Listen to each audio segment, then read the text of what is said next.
El aula de la fe, dirigido por Ana Bastidas.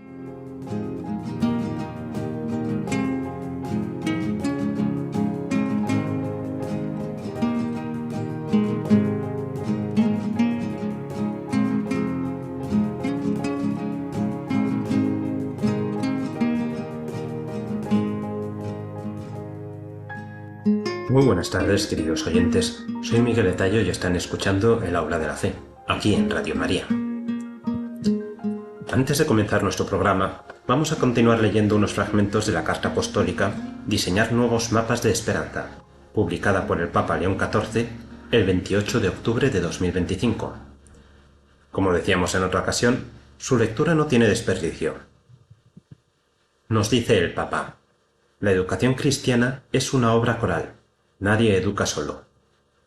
La comunidad educativa es un nosotros en el que el docente, el estudiante, la familia, el personal administrativo y de servicio, los pastores y la sociedad civil convergen para generar vida. Ese nosotros impide que el agua se estanque en el pantano del siempre se ha hecho así y la obliga a fluir, a nutrir, a regar. El fundamento sigue siendo el mismo. La persona, imagen de Dios, capaz de verdad y relación.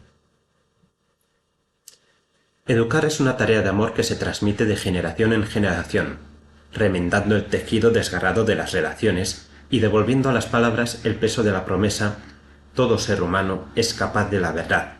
Sin embargo, el camino es mucho más soportable cuando se avanza con la ayuda de los demás. La verdad se busca en comunidad. Hoy les presentaremos, en la sección de Pedagogía, a Dolores Conesa, quien nos hablará de la relación profesor-alumno. En la sección de Doctrina nos acompañará don Pablo Blanco, quien nos hablará de la fe como don. Y en la sección de Experiencia, don Alejandro Zuza nos hablará de la enseñanza religiosa en la universidad pública. Y finalmente, presentaremos la vida de Santa María Micaela del Santísimo Sacramento. Como siempre, les recordamos que pueden escribirnos sus comentarios y sugerencias a la dirección de nuestro correo electrónico elauladelaf@radiomaria.es. También les recordamos que pueden volvernos a escuchar en el podcast disponible en nuestra página web, radiomaria.es. Comenzamos.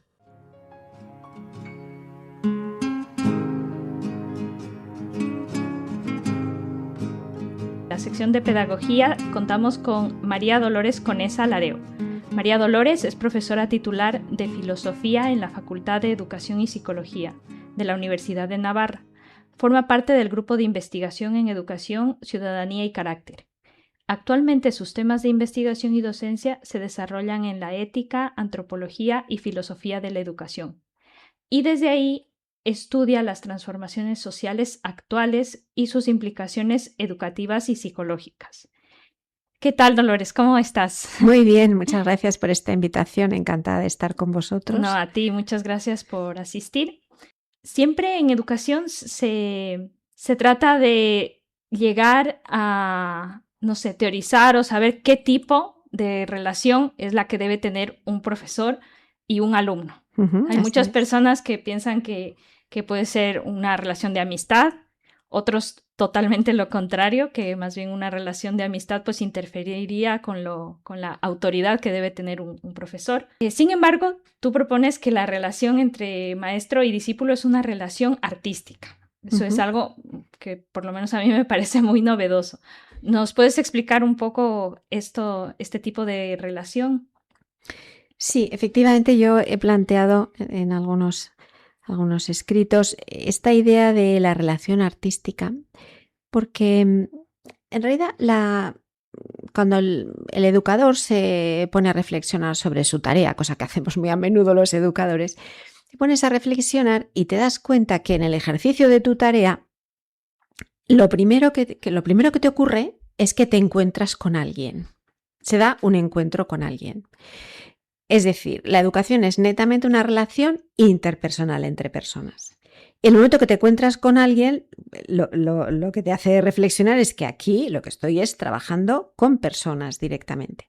Pero claro, la persona es, y en eso sigo una descripción de la persona que me gustó mucho de un autor rumano que se llama Georgiou, que dice que el ser humano es la obra maestra del cosmos. Incluso llega a decir la única obra maestra del cosmos. Y solamente no lo puedes definir, no lo puedes explicar, quizá no lo puedes. Lo único que puedes hacer es encontrarte con él como te encuentras con una obra maestra, con una obra de arte. Puedes vivirlo, puedes experimentarlo. Y por eso cuando el maestro se da cuenta, el educador se da cuenta de que en su ejercicio profesional lo primero que se encuentra es con esa obra maestra, pues se da cuenta de que él tiene que actuar como un artista, ¿no? Y es más, si no es que te encuentres con una obra de arte, sino con una obra de arte maestra, pues no te vale con imitar a los artistas, sino que tú mismo te tienes que convertir en artista. Es decir, ¿cómo me enfrento yo a esto, no? Y esa es la razón por la que planteo la educación como una obra de arte. Como sí, o sea, mejorar una obra de arte que ya de entrada ya es un arte, ¿no? Que es cada persona. Eso es. Sí, porque lo más bonito de la persona, bueno, no sé si lo más bonito, pero una de los ejes radicales de lo que significa ser persona es que nosotros llegamos al mundo siendo una tarea para cada uno de nosotros. Llegamos siendo persona, pero ser persona significa que tienes que llegar a una plenitud, a la plenitud de lo personal, a la plenitud de la humanidad. Y eso es un desafío precioso, pero es una tarea difícil. Y entonces, ¿qué papel juega ahí el educador? El educador es esa persona que ayuda al otro, al joven, a desarrollarse, a desarrollar su ser persona para llegar a esa plenitud de la humanidad, ¿no? Esa plenitud. ¿Y eso cómo lo haces? Miniando una obra de arte, una obra maestra, tratándolo como las grandes obras maestras de la humanidad. Sí, también en esta relación artística también juega un papel importante la libertad, ¿cierto? Clave. La libertad. Entonces, ¿nos puedes decir cuál es ese papel clave de la libertad en el aprendizaje? Es clave, efectivamente. Claro, porque estamos diciendo así un poco poéticamente, pero creo que se entiende que el ser humano es una obra de arte, una obra maestra. Sí, pero es una obra de arte libre. Entonces, claro, lo que el educador se encuentra es a una obra de arte que es libre. Y claro, educar a un ser libre, para educar a un ser libre solo lo puedes educar de alguna manera ayudando a su libertad, pero no anulándola. Si la anulas, no estás educando a un ser libre. Es decir, que tú tienes que educar a un ser que necesita tu ayuda para llegar a su plenitud, pero que ese camino solo lo puede hacer libremente. Ahí está la obra de arte, ¿no?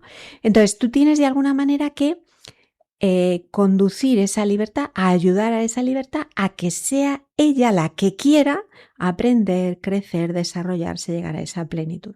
Y generalmente el educando, el discípulo, pues suele ser joven, suele ser noble y o bien no le parece costoso, es muy costoso, o le parece, no ha descubierto sus capacidades todavía, no sabe muy bien qué es eso, qué plenitud, qué es eso que tiene que llegar a hacer, y generalmente dilata su formación, no pone pegas, ¿no? Esto es mucho, esto es igual. Entonces, ahí está el arte del educador, en saber ayudarle a superar esa reticencia inicial y de alguna manera apelar a esa libertad para que quiera aprender, para que quiera desarrollarse, para que quiera crecer, para que quiera llegar a esa plenitud. Y eso es un arte. Sí, porque de entrada, claro, es enseñar a una persona a ser libre, pero que de entrada ya es libre. Entonces claro, es hacer un primer acto de libertad. Exactamente, un primer acto de ejercer la libertad. Pero claro, somos libres, pero igual que somos personas, nacemos libres, pero nacemos sin tener desarrollada ese ser persona y nacemos sin tener desarrollada o educada esa libertad. Entonces, claro, la educación lo que hace es ayudar a crecer en libertad. Hay que tener en cuenta que la libertad, bueno, sobre la libertad corren muchos clichés, pero bueno, un educador sabe a sus discípulos, a sus alumnos, irles poquito a poco tirando por tierra esos clichés. El cliché clásico sobre la libertad es que la libertad es la indiferencia para elegir lo bueno y lo malo. Ah, no, eso es una libertad entendida de una manera muy simplista. La libertad en realidad es la manera humana de hacer el bien. Es decir, un ser libre solo puede hacer el bien si es libre. Solo puede hacer el bien ejerciendo la libertad, solo puede hacer el bien libremente. Entonces, nosotros somos libres para poder hacer el bien. Si no fuéramos libres, no podríamos. Haríamos cosas mecánicas, pero no el bien. Claro, la contrapartida de eso es que también puedo hacer el mal, claro, porque soy libre. Soy libre para hacer el bien, soy libre para hacer el mal.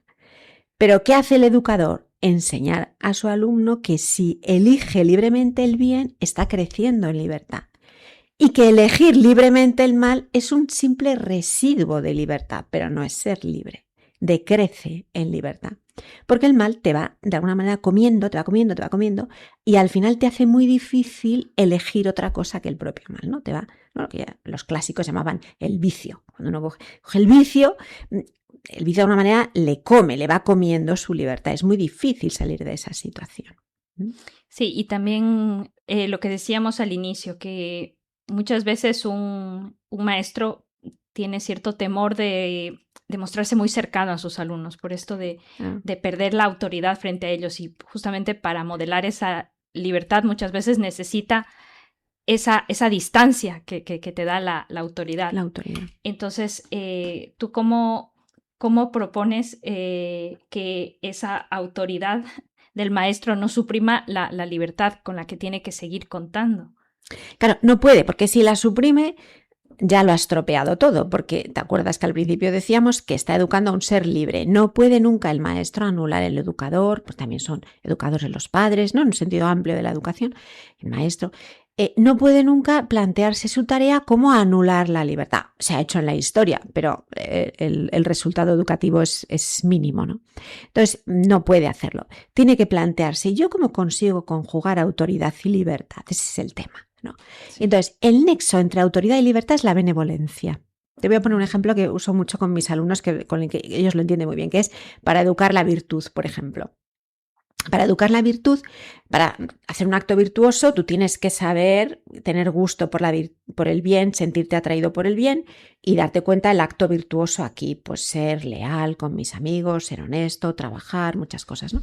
Entonces, claro, cuando uno no tiene la virtud, pues a veces ese acto bueno, virtuoso no te atrae nada, te atrae lo contrario, ¿no? Te atrae no trabajar, te atrae, ¿no?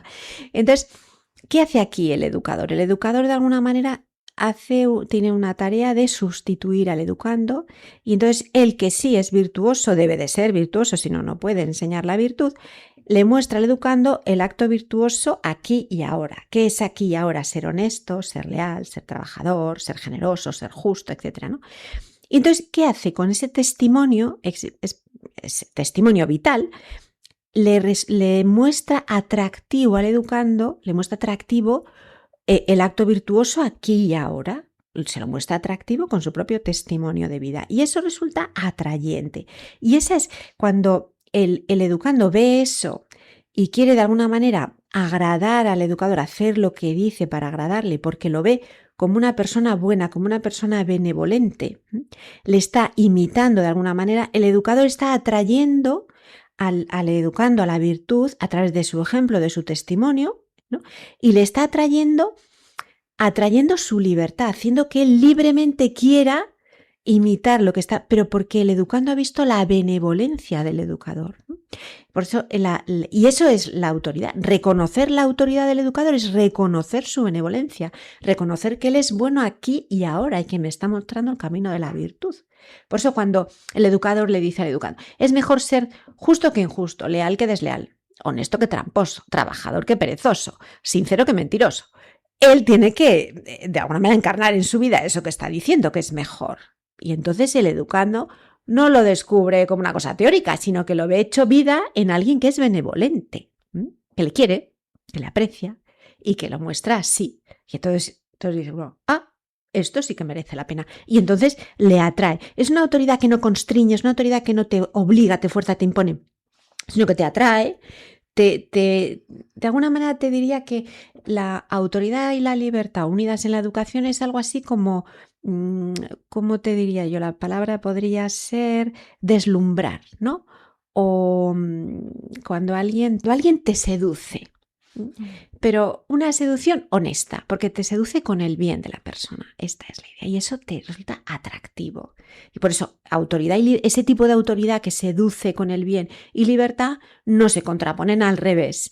Esa autoridad, de alguna manera, hace crecer la libertad. Aumenta la libertad. Porque si hemos dicho que la libertad es hacer el bien, me lleva a elegir bien. Por eso, educar la libertad es sobre todo enseñar a desear bien para elegir bien. Desear eso bueno que he visto encarnado en esa persona porque la veo como una persona benevolente. Lo deseo y entonces lo elijo libremente. Esa es la educación de la libertad. Bueno, pues muchas gracias. Este tema es inmenso y muy apasionante, pero bueno, tenemos un tiempo disponible para este segmento. Entonces, bueno, nos quedamos con esta idea que nos dices que el educando es sobre todo el que ayuda a sembrar ese deseo de hacer el bien, y él mismo pues encarna ese bien, el educador. Así es. Y bueno, te agradecemos, te volveremos a invitar seguramente, y ahora nos quedamos con una canción para un poco meditar las cosas que tú nos has dicho.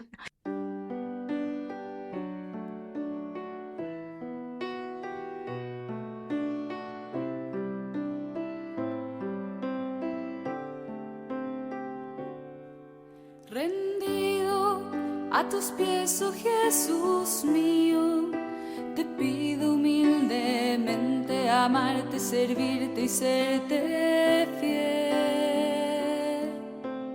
Mira que soy pobre, buen Jesús, soy débil y necesito apoyarme en ti para no caer. A las puertas de tu corazón vengo, llamo y espero, Señor. Y del mío te hago decidida entrega. Tómalo y dame a cambio lo que me lleve a la eternidad, oh Señor.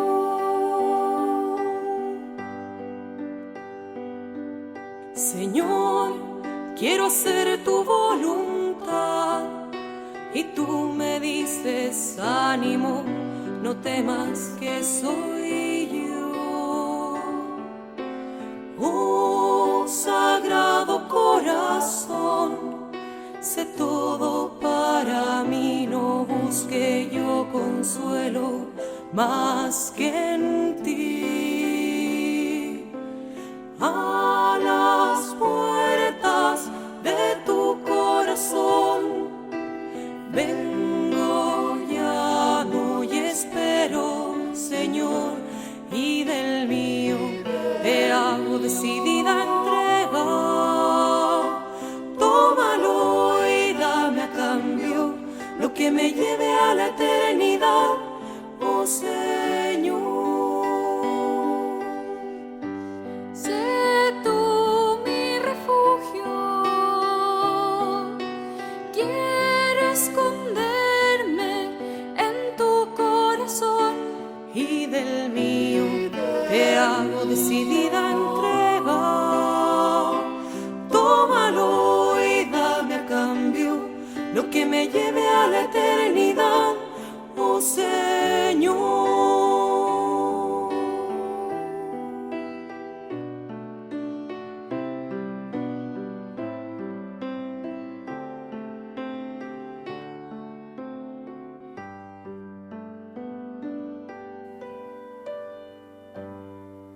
Comenzamos nuestra sección sobre doctrina, otra vez acompañados por don Pablo Blanco. Ana, por favor, si nos recuerdas quién es don Pablo Blanco. Don Pablo Blanco Sarto es un sacerdote, teólogo y profesor de teología dogmática. Nació en Zaragoza en 1964, realizó sus estudios en filología hispánica en la Universidad de Navarra, filosofía en la Pontificia Universidad de la Santa Cruz en Roma, teología en la Universidad de Navarra y posteriormente obtuvo el doctorado en teología dogmática con una tesis sobre el pensamiento de Joseph Ratzinger. Don Pablo, bienvenido de nuevo a la Radio de la Virgen. Pues bien hallados de nuevo. Bien, para empezar queríamos abrir un interesante melón sobre la fe. ¿Qué es la fe? Más allá de lo que podemos percibir a veces malamente como un rasgo identitario o una autodefinición. Es decir, ¿qué es la fe como don? Bueno, la fe como don separado, ¿no? Eso Porque es, sí. si no sería la fe como dona, Sí, eso no nos interesa. que es otra cosa, ¿no? Quiere decir que es una luz que nos precede, ¿no? Que es una luz prestada, es una luz imposible para nosotros que Dios nos concede, ¿no? Poníamos antes el ejemplo de esos flashes combinados, ¿no? El flash de la cámara que Es verdad, sí, sí, sí. llega a iluminar otro flash mucho más potente dentro de la habitación y entonces ese fogonazo, el chispazo inicial es la razón, ¿no? Y después el fogonazo final es la fe, ¿no? Pero la fe es en el fondo ver con los ojos de Dios, o sea, es una fe prestada. Alguien ha dicho que es una fe de segunda mano, pero a mí lo de segunda mano suena como mal, ¿no? Un coche de segunda mano es mejor uno nuevo, ¿no? Aunque todos tengamos un coche de segunda mano, ¿no? Pero en cualquier caso, Dios nos permite ver como Él, ¿no? Como Él lo ve. ¿eh? La fe es ver con los ojos de Dios. No solo con una mirada así como más elevada, como si fuera un dron, sino ver las cosas desde dentro, por ejemplo, y entender las cosas como Dios las entiende, ¿no? Por eso es un don, por eso es un regalo, por eso es una virtud infusa que no podemos conseguir apretando los puños o a fuerza de fuerza, sino que es algo que tenemos que pedir a Dios. La fe no se consigue, no sé, reflexionando o dándole muchas vueltas a la cabeza y mareándonos nosotros y mareando a los demás y mareando las cosas, ¿no? Como si fuera una lavadora o una batidora, ¿no? La fe sí nos precede, o como decía el Papa Francisco, nos primerea, va por delante de nosotros. Y por eso hay que pedirla, ¿no? Hay que repetir pues, esas palabras, esas frases de aquellos personajes del Evangelio, ¿no? Señor, auméntame la fe. Creo, Señor, pero ayuda a mi incredulidad, ¿no? Entonces el Señor viene, nos da esa luz y somos capaces de creer. Increíble, pero cierto. Eso es. Y siendo precisamente, como decías, un don infuso que no podemos conseguir por nuestros medios, ni apretando los puños, ni razonando, ¿qué podemos hacer para que todos aquellos que, al igual que nosotros, han recibido este don en mayor o menor medida, Dios sabrá, pero cómo podemos hacer nosotros para ayudar a prender ese fogonazo y esa mecha que resuene en los demás? Es decir, nosotros nos dedicamos también, usted, a promover la fe, a explicarla, a transmitirla a los demás. ¿Qué podemos hacer nosotros, sabiendo que somos actores completamente secundarios? Lo primero es ser conscientes del don que hemos recibido, ¿no? Y agradecerlo, claro, sí, ¿no? sí, sí. Pero luego yo creo que por otro lado hay que dar sensación de normalidad. O sea, que los cristianos, los creyentes somos normales, no somos marcianos, no somos aliens, ¿no? Sino que somos seres de carne y hueso, que son conscientes de que han recibido algo, ¿no? En este sentido, yo creo que la táctica que utilizaban los primeros cristianos sigue siendo válida en la actualidad. Hay un sociólogo de la religión estadounidense que se llama Rodney Stark, que dice que los primeros cristianos triunfaron primero por el testimonio de la caridad. Y entonces, pues los primeros cristianos atendían a los enfermos, crearon los primeros hospitales, vivieron la caridad, se opusieron abiertamente al aborto, que era una práctica habitual, tristemente, en el Imperio Romano, como también procuraron que la caridad fuera algo tan difundido que decían, mirad cómo se quiere. Ya, claro, sí, sí, sí. Mirad cómo se quiere, ¿no? Pero junto a eso, también se ocuparon del tema de la razón, de la ciencia, de la filosofía, ¿no? O sea, el cristianismo se enfrentó al que podía considerarse su peor enemigo, que era precisamente la ciencia, la filosofía. Y entonces personajes como San Justino o San Clemente de Alejandría o el mismo San Agustín, ¿no? Se enfrentaron con ese mundo intelectual que era bastante más complicado, porque el cristianismo se podía haber refugiado como una de las muchas religiones que venían de Oriente, porque el Sí. cristianismo venía de Oriente en Ujú. medio, ¿no? Y entonces, bueno, pues ocupar un lugar más dentro del politeísmo de los Sí. romanos, ¿no? En el panteón, pues un altarcito ahí para los cristianos y ya está. Sin embargo, tiene esas pretensiones de universalidad, Ujú. precisamente porque es la religión querida directamente por Dios, manifestada directamente por Dios. Pero eso había que demostrarlo. Sí. Y entonces, frente a aquellos antagonistas o aquellos intelectuales, pues a veces un poco creídos, a veces un poco llevados por la soberbia intelectual, tuvieron que demostrar que el cristianismo es también creíble. Entonces, con esas dos vías, Ujú. por un lado la de la razón y por otro lado la del amor, el cristianismo se difundió en todo el Imperio Romano. Pues yo creo que esa táctica sigue manteniendo su vigencia en la actualidad. Y Sí. podemos ver cómo, bueno, el testimonio de la caridad mueve a más de uno, ¿no? Pero también este testimonio de decir, bueno, eso que hacemos, y lo hacemos con convicción, tiene también pretensiones de ocupar un lugar estable en la sociedad, precisamente para no incurrir en locuras como ha habido a lo largo de la historia, Sí. pues creo que también es un cometido que hemos de afrontar en nuestros días. Sí, desde luego que sigue teniendo vigencia en la actualidad.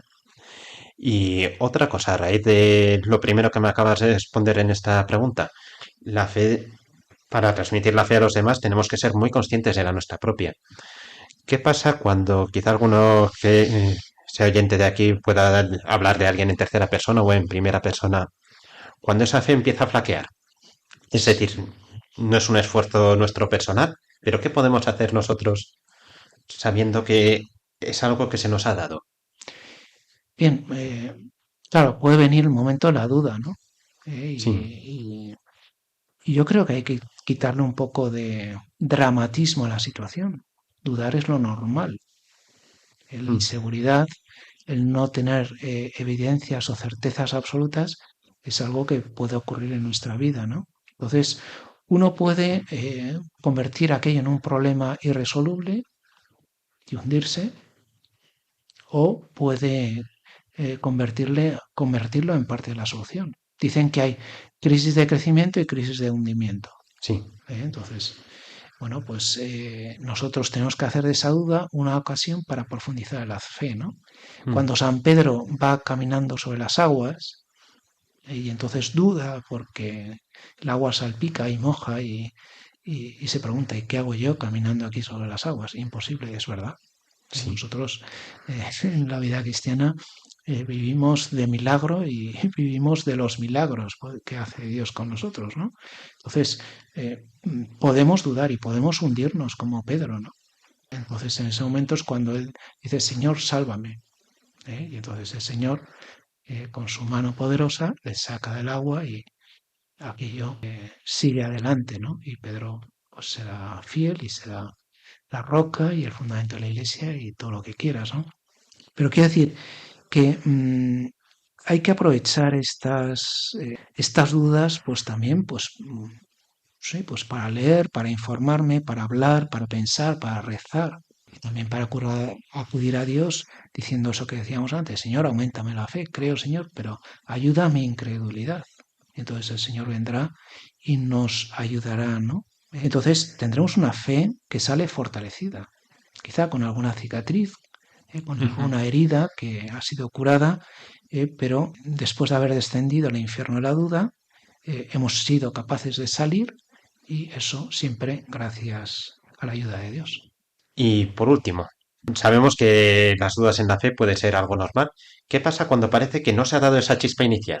Cuando parece que nos encontramos con personas que ni siquiera es que no haya dudas, sino que parece que falta algún chispazo y nosotros no podemos entender por qué. ¿Que no han recibido la fe? Que no han recibido la fe o Bueno, que parece que no tienen esa capacidad. bueno, yo creo que la capacidad la tenemos todos, de un modo innato, ¿no? Vale, quizás solo lo parece, entonces sí. Sí, lo que pasa es que no todo el mundo ha tenido ese encuentro con Jesucristo, que Mm. le ha dado a conocer las cosas a través de él, ¿no? Sí. Entonces nosotros tenemos que facilitar ese encuentro. Tenemos que hablarle de él, tenemos que darlo a conocer, tenemos que hacerle ver que está presente en la palabra, está en los sacramentos, tenemos que explicarles y entonces encararles con Cristo y que sea el mismo Cristo que los llame y ellos libremente decidan seguirle. Claro, sí, ¿no? sí. O sea, yo creo que hay que ponerles en situación, ¿no? Quizá ellos no han tenido la suerte que hemos podido tener nosotros de haber conocido a Dios desde pequeñitos, ¿no? Pero ahora está muy de moda, ¿no? O sea, pues desde las canciones de Rosalía o películas Sí. hay situaciones donde se ve que la gente se está preguntando cosas, ¿no? Nosotros podemos verlo también en la pastoral, ¿no? Como gente de familias, por supuesto, no creyentes, a veces de varias generaciones, conocen a Dios pues a través de un amigo o una amiga y te vienen a preguntar directamente, ¿no? O sea, esa sede de Dios está ahí, está en la Sí, eso sociedad y sin está duda, en el sí. ser humano. Y entonces nosotros tenemos que ofrecer esas respuestas y dejar que cada persona libremente se encuentre con Jesucristo. Vale, sí. Bueno, pues sobre esto reflexionaremos. Muchísimas gracias por la entrevista, por venir, don Pablo. Sí, a vosotros. Gracias. Y nada, y una oración también por mí. Muchas Desde gracias. luego. Sí. Cuore di Cristo forenace ardente, di carità e di bontà infinita, fosti formato nel grembo di Maria, dalla potenza del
Comenzamos ahora nuestra sección dedicada a la experiencia y para ello hemos tenido como invitado a don Alejandro Zuza.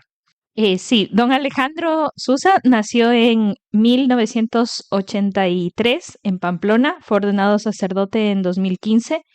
Actualmente es párroco de Sangüenza y pueblos de alrededor, es arcipreste del arciprestazgo de Lumbier, Sangüesa.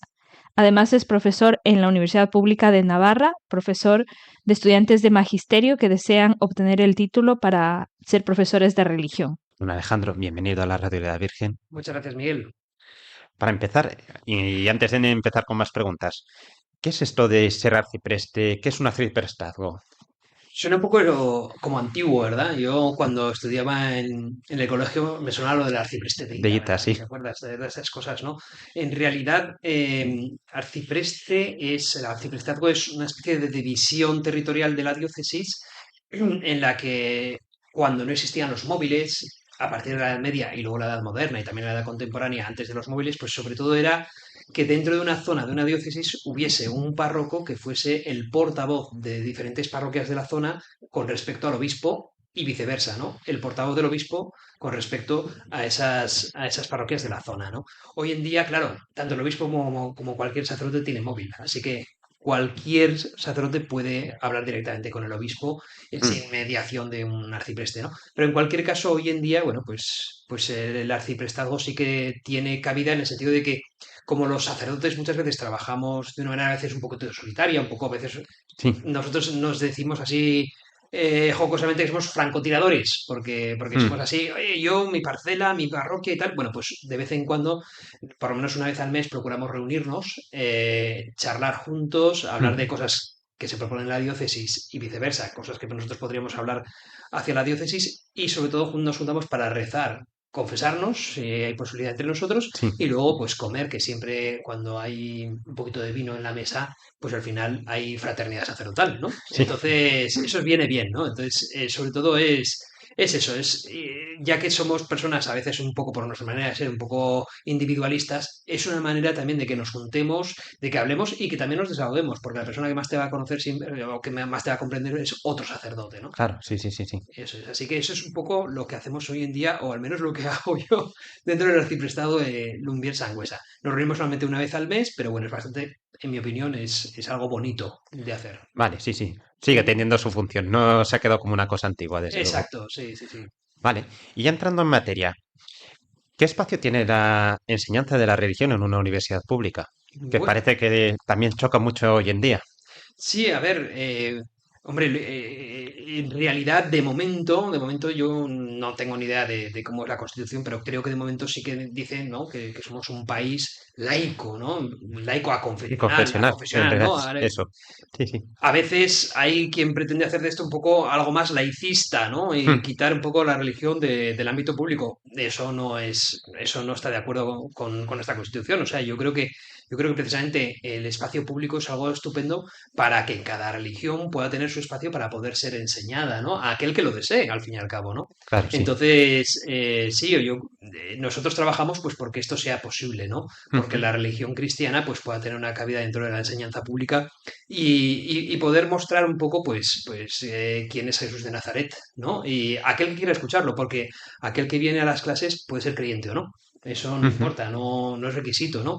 Pero bueno, siempre son gente con inquietud, ¿no? La que viene a estas clases. Así que, bueno, pues eso es un poco el espacio que se me ocurre decir, sin ser nada experto en absolutamente nada de derecho, ni de constitucional, ni de Vale. constituciones. Ujú. Sí, sí, perfecto. Te iba a preguntar precisamente por el perfil de esta gente que acude a las clases, aunque, bueno, me acabas de responder, gente con inquietud, pero no Sí, sé si nos puedes decir algo más. sí, a ver, en principio estas clases es verdad que antiguamente estaban un poco más abiertas en el sentido de que se daba la opción a diferentes carreras dentro de la universidad pública para aquellos que tuviesen cierta inquietud poder acudir a una asignatura opcional o de libre elección Ujú.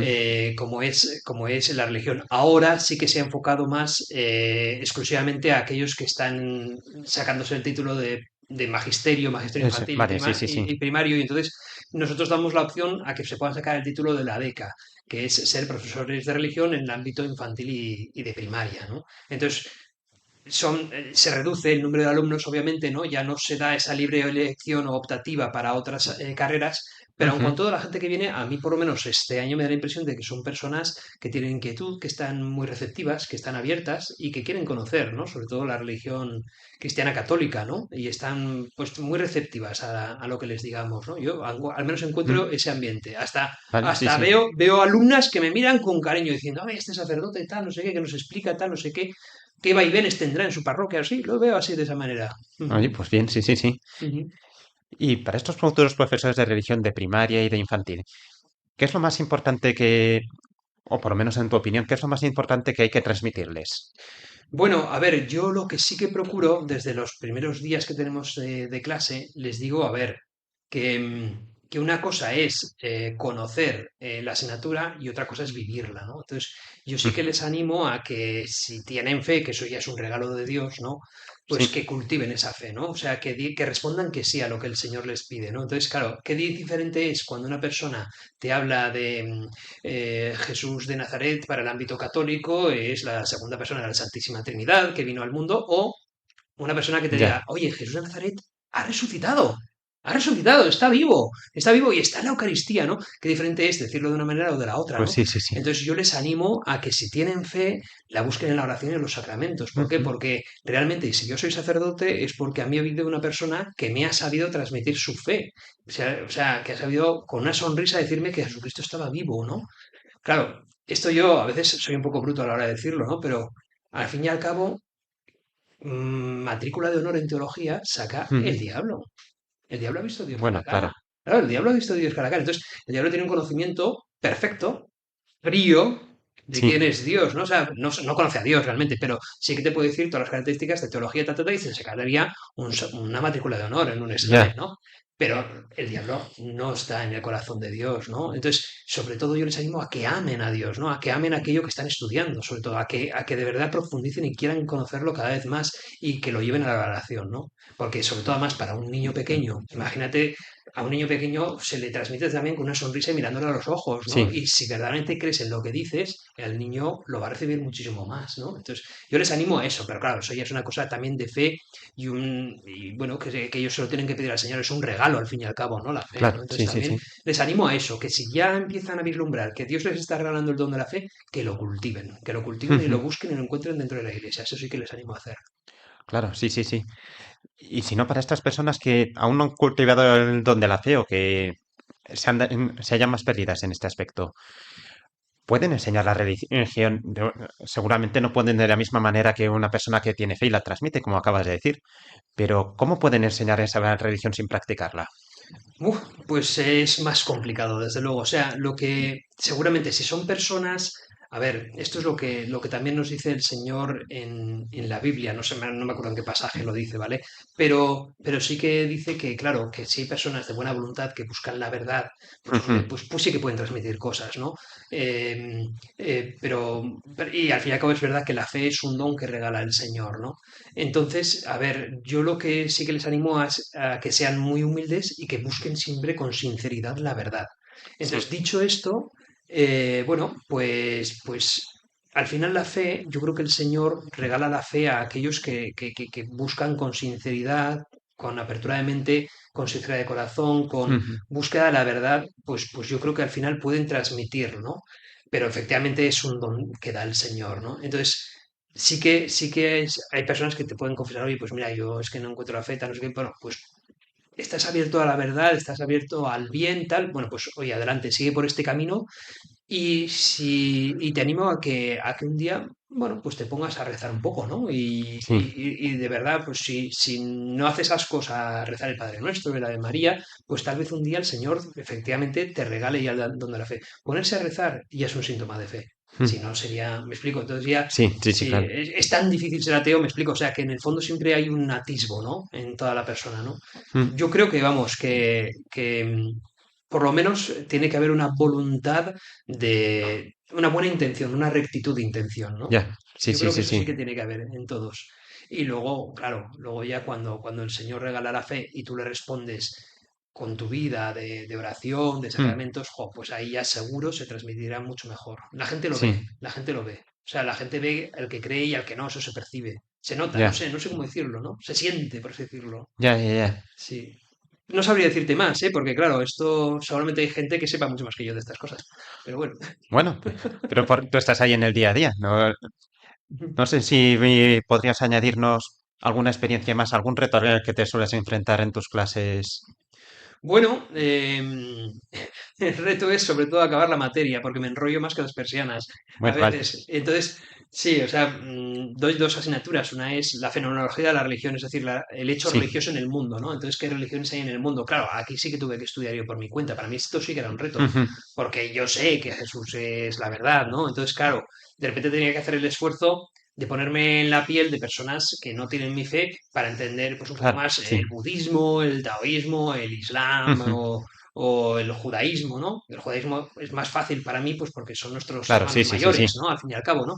Entonces para mí esto sí que era un reto, ¿no? Esta asignatura, ¿por qué? Porque era intentar pues hacer ese esfuerzo, ¿no? Ujú, Y luego, la otra asignatura para mí es mucho más fácil, Iglesia y Sacramentos, ¿no? Entonces, claro, ujú. yo además les digo, a ver, yo entended que soy en este aspecto un poco, entended bien, un poco mentirosillo, en el sentido de que esta segunda asignatura vais a percibir en mí que soy más apasionado a la hora de explicarlo. ¿Por qué? Porque lo vivo y porque sí, porque sé que es la verdad, ¿no? La Iglesia de los Sacramentos. Sé que Mm. aquí está Jesús de Nazaret y sé que Él es la verdad, ¿no?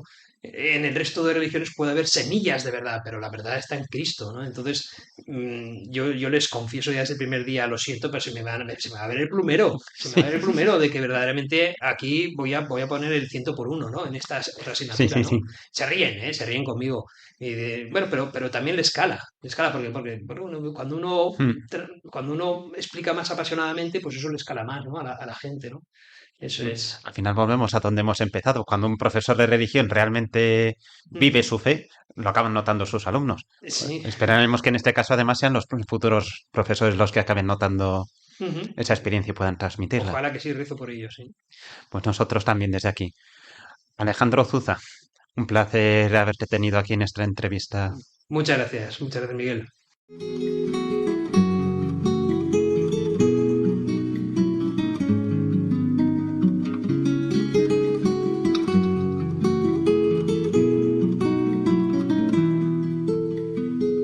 Hay un corazón que emana, que palpita en el sagrario, el corazón solitario que se alimenta de amor.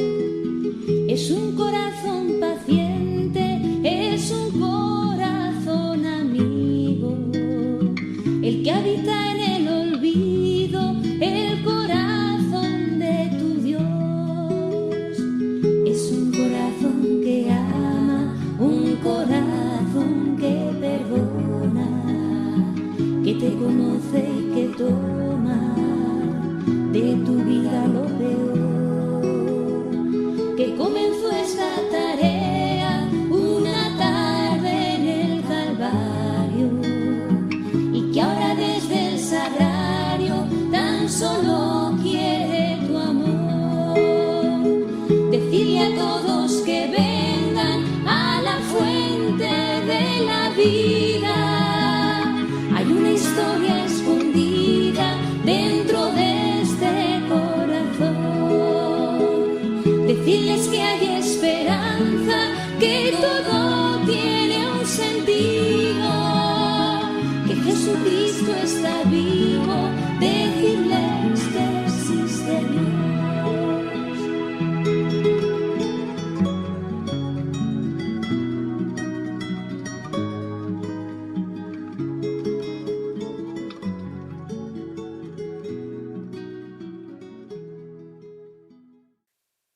Estamos llegando al final de nuestro programa y como siempre lo hacemos acompañando con la vida de un santo. Hoy vamos a hablar de María Micaela del Santísimo Sacramento, conocida también como Santa María Micaela.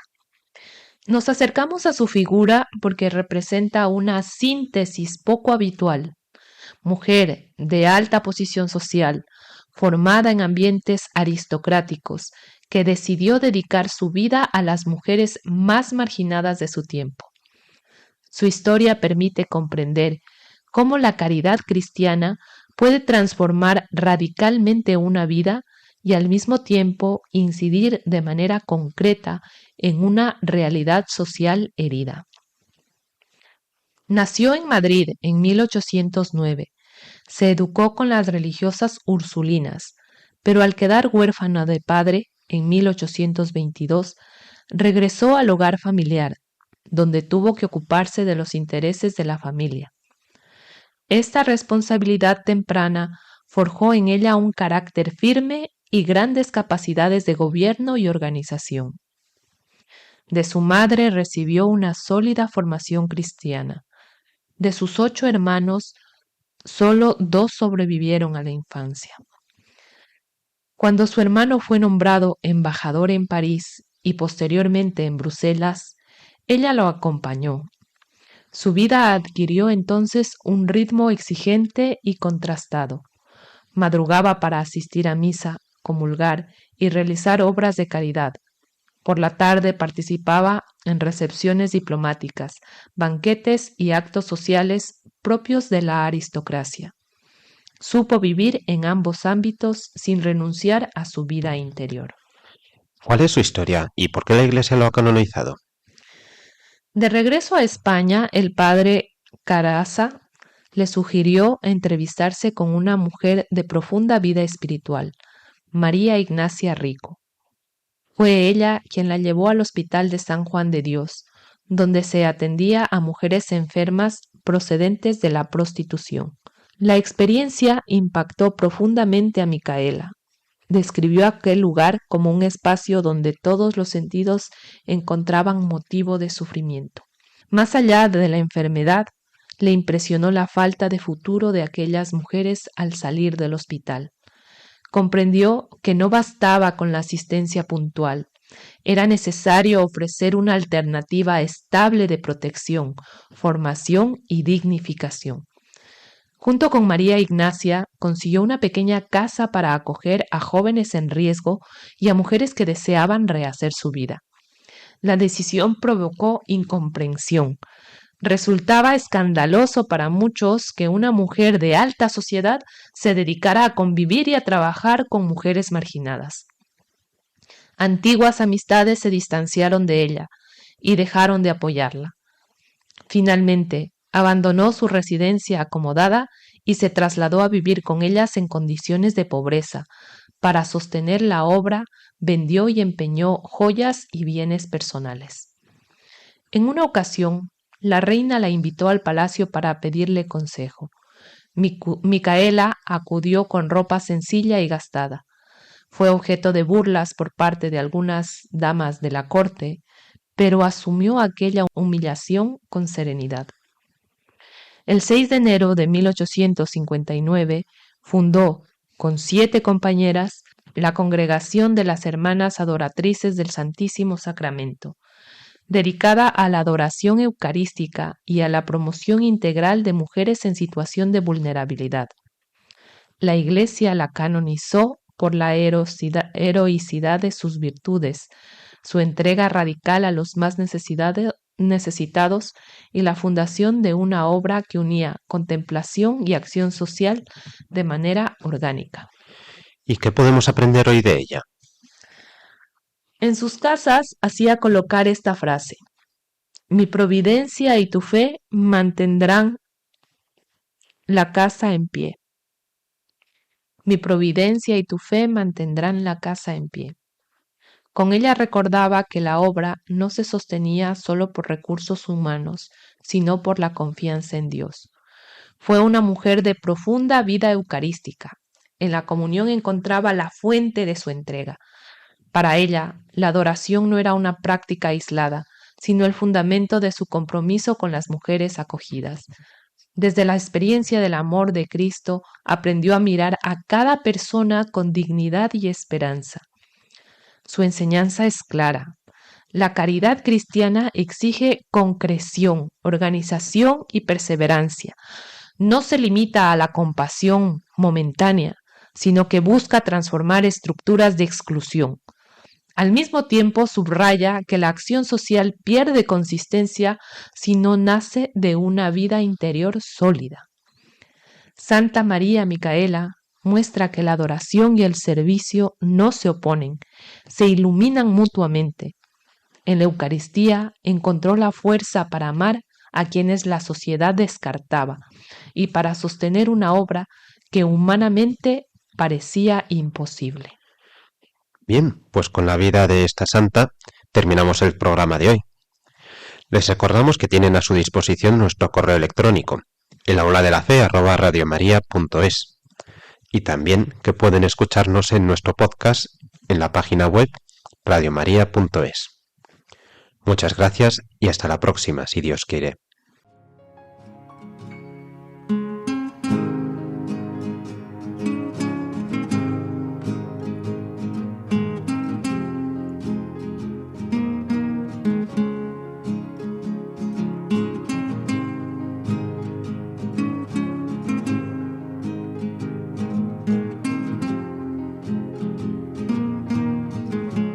El aula de la fe, dirigido por Ana Bastidas